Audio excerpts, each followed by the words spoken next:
from J. Malarcher, no? Yes? Malarcher, sorry, who is an associate professor at West Virginia University, USA. He held a Fulbright lectureship in Zagreb in 2009. He has also published a biography of the comedy writer Larry Gelbart. This is the last lecture this evening. Following this, we will have a panel discussion. I thank you so much for your patience. It is warm, but we are going to be truly inspired by J. Malarcher. Please give Mr. Marché a full ICD round of applause. Thank you. Okay, I'm sorry about the time rush. I'm gonna cut down an already long paper into about 10 minutes of the best, the greatest hits. My paper title is called Apologia Comoediae, which is a sort of a formal way of saying a defense of comedy. And while we've been talking about the arts and culture, I want to use comedy as one of the tools at our disposal to change the world. Comedy is, at its core, a corrective genre. Tragedy deals with things you can't change, death, fate, the gods. Comedy deals with courtship rituals, politics, things that people created and therefore can change. And so the purpose of comedy, which has long been, as Woody Allen put it, at the children's table, I think deserves a greater scrutiny in academic and in cultural, political, diplomatic circles, because I believe also the more you know about another culture, the more you understand why they laugh. And contrastly, if you know what makes a person laugh, then you know a lot of their culture. Comedy is, at first, a situation. Every joke begins, a guy walks into a bar, or, it sets the stage. So if you understand why people care about a certain situation, whether, to use an example in the paper, when I was teaching at the University of Zagreb on that Fulbright, the course I taught was the American comedy as cultural mirror. Because I believe that American culture spread out around the world, as we've been talking about, and you can't turn on the TV here in your hotel without seeing How I Met Your Mother dubbed into German, or The Simpsons dubbed into German. Even the Egyptian rapper we saw the first day in that video was wearing a Homer Simpson t-shirt. So American culture is everywhere. I just wanted the Croatian students in that Fulbright to understand that you can learn a lot about the other side by what they choose to ridicule or to satirize, what they think is worth fixing.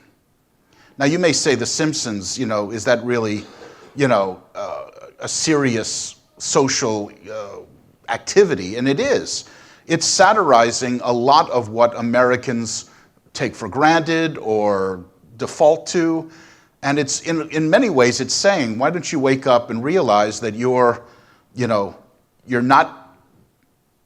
don't have to be Homer Simpson. You don't have to be Bart Simpson. You don't have to be Mr. Burns. That sort of thing. And the idea of the Croatian comedy, which I didn't get, I got some experience with Croatian comedy, but since I was bringing American comedy to them, one of the plays that I programmed in the syllabus was a 1922 American comedy called Abe's Irish Rose. And for those of you who don't know it, it's kind of a variation on Romeo and Juliet, but a comedy. Abe, Jewish immigrant boy, falls in love with Rose, an Irish immigrant girl. They don't tell their parents how much they love each other, but they secretly get married. And then they go to the fathers and say, what do you think of us getting married? And ultimately it ends happily, as these comedies, because they have a child and the grandfathers go, oh my gosh, it looks like me, that sort of thing. The reason I programmed it in Croatia was I found out that it was the first American comedy produced on the Zagreb stage in 1928. And then I realized, after living there or studying the country before I went over, that it's the exact situation when a Serbian boy brings home a Croatian girl. You know, it's a repeated situation, and it's a social context. And if we can laugh at that, then we can understand in our own minds that there's something there to be fixed, that it doesn't have to be that way. It's not ordained as the final result. And so when you look at comedy as a tool, as a corrective genre, and by comedy I'm talking mostly performative genre, as opposed to humor, which, I mean, gosh, you know, this thing sprawls if you start talking about novels and humorous anecdotes and whatever. But just things that are performed, television, movies, theater, even stand-up comedy, which is very political and very funny because it, in many ways, holds that mirror up to the audience. What I love to talk about when I talk about comedy is that satire is a strong weapon and has been in many cultures over the centuries, beginning with Aristophanes in our Western culture. You know, his comedies were not domestic comedies. His comedies were political. You know, the women of the Thesmophoria, or the Ecclesiazusai, which is a comedy where the women, I don't know if you know this great play, the women steal their husband's clothes and they go down to the assembly and they vote themselves rights and then they bring the clothes back. I mean, that's political comedy. That's like an editorial cartoon, but it's living and it's very much of its time. One of the points I like to make about comedy is that it has a very short shelf life. If we put on an Aristophanes play today, you would need footnotes. We'd have to have, you know, chorus members running. This is a reference to Agathon, the cross-dressing politician in Athens in 430. You know, I mean, that's not very feasible in many regards. But the core values and the core problems, the battle of the sexes in Lysistrata, for instance, is still a problem today. I mean, I hate to point out the obvious, but we haven't solved that. We haven't solved pride, vanity, greed. These are things that are almost universally comic because, unfortunately, we haven't done a good job of changing them. The plays of Molière that deal with religious hypocrisy or the misanthropic view that, you know, I don't want to be around people who play this social, you know, game in the misanthrope. You know, that's as valid and as relevant today as it was in the 17th century of Molière. So ultimately, my thesis is that comedy is a very potent weapon because it gets at people with that spoonful of sugar, as Mary Poppins used to say, right? You laugh, you enjoy yourself, you think it's entertainment, but you leave the theater wondering, well, yeah, you know, I don't have to be like him, or am I really? Let me ask my children if I'm like the father in that play. And so it becomes a kind of a first domino. And a lot of times, especially the man I wrote the biography of, Larry Gelbart, who wrote MASH for television. I know MASH is huge in Germany, always has been. And you know, he wrote the movie Tootsie about the guy who dresses up as a woman to get a role in a sitcom, in a soap opera. You know, everything he wrote was social and political, you know, if you asked him. He had a great quote. I'm going to find this because I do not want to misquote the man. He basically came up with a political satire called Mastergate. I have to pronounce that very carefully so you don't think I'm saying the other word. Mastergate is about political corruption, or as he called it, political self-abuse, to make that pun complete. But he basically, I can't find the quote right now, but he said, you know, I want to tell politicians, I'm upset that you're not Abraham Lincoln. I want to show you how disappointed I am with you. So he will put in the words of these characters something that sounds almost like you'd see in America what we call C-SPAN, on the political documentary, you know, live feed from the news conference. But it's funny because he changes a word here or there, and you get to the truth of it. I'm gonna actually finish with this quote because I love. This is an Oliver North type character. Manly Battle is his name. And he says, he's asked about the self-interest of the United States. And he says, self-interest begins at home, sir. The U.S. Air Force has thousands of personnel in Ambigua, learning the ABCs of our IBMs, manning our most highly secret missile silos positioned here, here, and here, which places us logistically just a nuclear hop, skip, and jump away from one of those 1,000 communist countries. And then he goes on to say, San Salvador lies just right of center here in Central America. It has a democratic form of government that has been run by the army for 40 years, passionately anti-communist, with a vigorous opposition press, a strong, vocal church, and free elections that are promised regularly.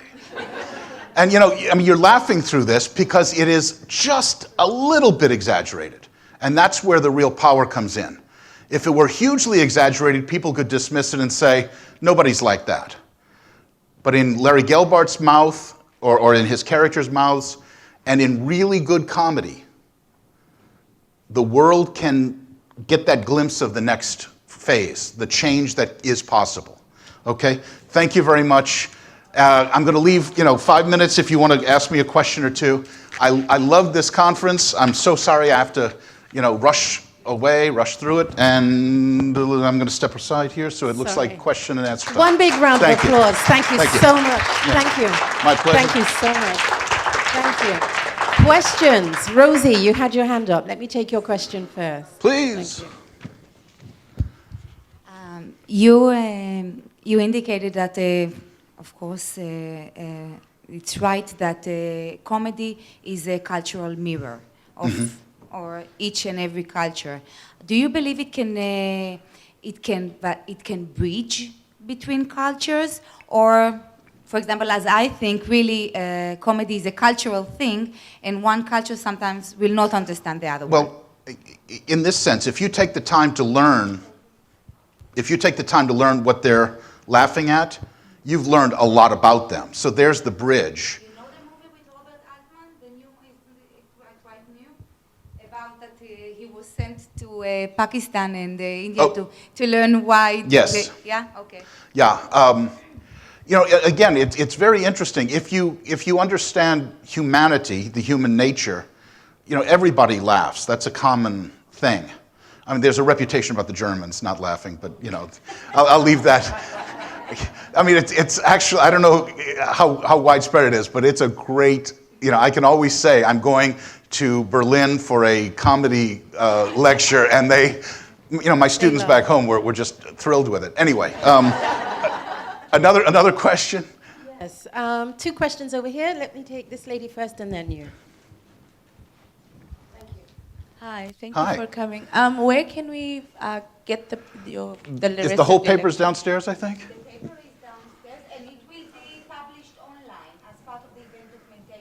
Oh, awesome. Great. And then I guess my email is going to be somewhere in view? Put it in the paper, yes. If not, you can resend it to me. I'll send it to you. And so if anybody wants to contact me, that's the best way to do that. And I apologize for the rush. I wish I could stay for the rest of the thing, but I didn't realize it was going to happen this way. So, last question?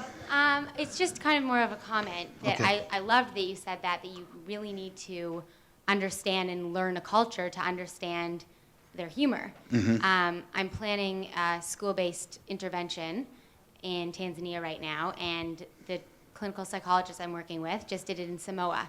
And when you show them something that would make our culture or our society cry, they laughed. Right. So that Sure. in itself, you need to really understand and know a culture to understand that that's okay. Right, and because culture works on the mind, anytime you hit the emotions, it blocks. There's that standard saying when somebody tells a joke about a recent tragedy, and everybody looks at them like, how could you say such a thing? And the person telling the joke says, too soon? The reason it's too soon is because the emotions, which are the realm of tragedy, pity and fear, that jumps in and blocks the reason where the mind, humor is the sixth sense, isn't it?